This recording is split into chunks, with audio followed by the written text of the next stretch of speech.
Welcome back, ladies and gentlemen. You've been listening to Chief Artisan Thursday with Nick and Cicely. We've been talking about the holidays and, what it's like to transition through them.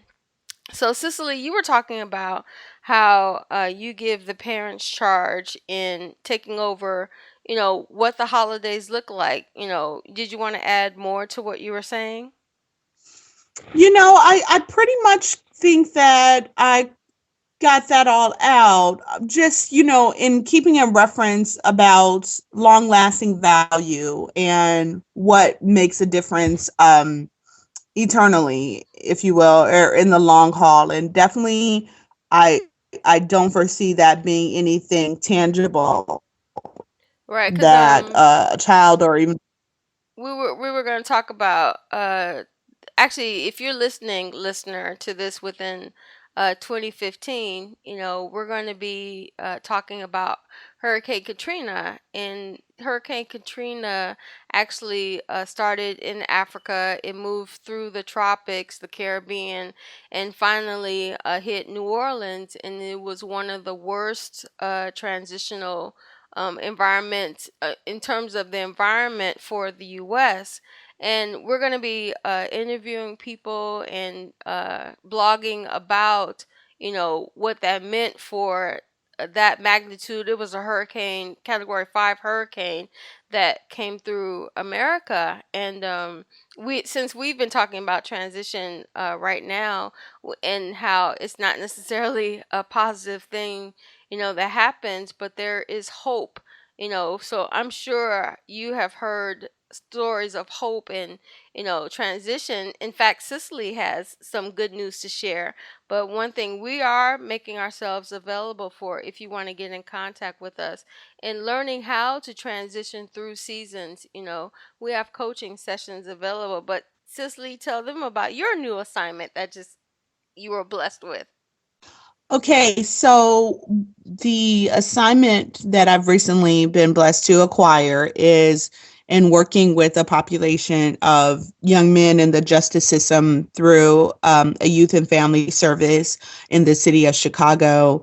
And I will be offering individual and group counseling sessions with them, along with their employment help and academic assistance, in essence, to help them to transition back into society, if you will, in the most productive fashion so they can set themselves up for success. So very excited about that and the influence and opportunity that is going to afford me in my field of mental health. So very exciting indeed. Yep, we're very excited for you because it was something that you said you're passionate about and you've been looking forward to for a long time. Give us a little bit more insight in what that felt like because, this has been a journey that didn't start, within the last 10 years. It's been going on for a while now. So to finally be at a place where you're using your degree, what does that feel like? Well, thankfully, I've been blessed to utilize. I have several degrees, different things. So, I mean, I've been blessed to use my degree as a teacher for 14 years, and that is a great reward of mine. And I have awesome memories of myself being in the classroom. And I always communicate that I'm always a teacher, no matter what I find myself doing. It is just the didactical, if you will, way in which I approach things and always teaching a lesson, even in counseling.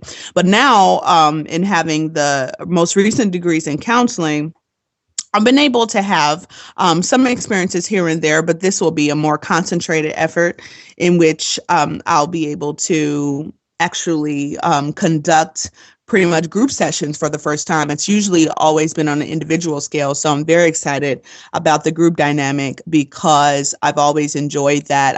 I've conducted workshops in group, but never more so, not so much in a counseling dynamic. So I'm very excited about that opportunity upcoming. I know I'm sort of kind of presenting this at the last minute, but can you give us a special story of, maybe one of or two of your students who experienced a dynamic change as a result of, something that you mentioned or said to them, through your counseling. Hmm. Well, hmm, I would say that it's very, very much on an individual basis. I mean, the students that I typically work with on a in a counseling dynamic is they have changes really day to day. So it's very current with them. They usually are under the most dire of conditions and hardest of restraints in their lifestyle and in their life experience, even at a very young age. So just being present, I more so like to emphasize the principles that are important over and above the event, Mhm. because principles are universal, Mhm. Mhm. concepts are universal. So what I like to emphasize is the importance of connection with an individual. That in order to build connection, you need to value time and give space for time to develop and build rapport with any individual. Because I've heard it said that a response to something really doesn't make anything better, but more so connection does. And I really believe that. I really believe that. Because, when you've lost someone, even in death, in literal death, I find myself, I mean, as skilled as I am in in the mental health field, in my personhood, there's really not a lot, depending on the relationship. Let's say a mother, losing a daughter, if you will, or vice versa. Not really much that you can say verbally that can take that pain or sting away, but sometimes in just your presence and your connection, and sometimes just being there, right? Being physically present, being next to someone, and just being with them, not necessarily needing to talk or needing to fix anything. You really just have to be sensitive in that matter, and that's another universal principle is the concept of sensitivity, and which is very important. And in order to engage properly in sensitivity, you really have to forsake your own need to be reputable, or or have a say, if you will, or play a part. Do you understand what I mean when I say that? Yeah, I um, don't want my own way. yeah, exactly. You have to do away with your agenda, right? Yep. And so sensitivity requires and that do away with your agenda, and you really defer to the individual who has the need, and you just serve as a vehicle of access and presence and opportunity, and availability. Really, that's all a person really needs. A whole lot of validity, validation, right, and acknowledgement. These are two common principles that every human being needs on the face of the earth at any point in time. People need to know that they're valid. They need to be validated, and they need to be acknowledged. And if you remember anything else, you don't take anything else away, remember to validate and acknowledge people as often as you can. And that is how you cultivate the essence of worthwhile and meaningful relationships. Awesome. We look forward to talking more about universal principles and things to really guide and navigate, youth and young adults in uncovering their identity, because we both understand that your identity is really planted, already within, your DNA. All we really do is, as teachers, is pull it out of you. So I look forward, just in listening to what you were saying, talking more about the subject of just principles. Because one thing I remember, when my spiritual mom passed away, oh my goodness, it's been at least over close to 20 years now. Oh, And wow. she passed away of a heart attack. And it was a devastation for me, and I had never been through a physical death experience, not even in my own family. So to transition through that was only but, the hand of God in my perspective, because like you're saying, some of those principles people how do you say, use them towards me, but I also learn, like, sometimes just the best thing to do is just to sit there, Just Yeah. be there physically, literally. Don't say a word. Just, I just need to, when you say I need to vent, it's like just let them vent, as long as it doesn't get verbally or physically abusive, Sure. Sure. let them Mhm. talk.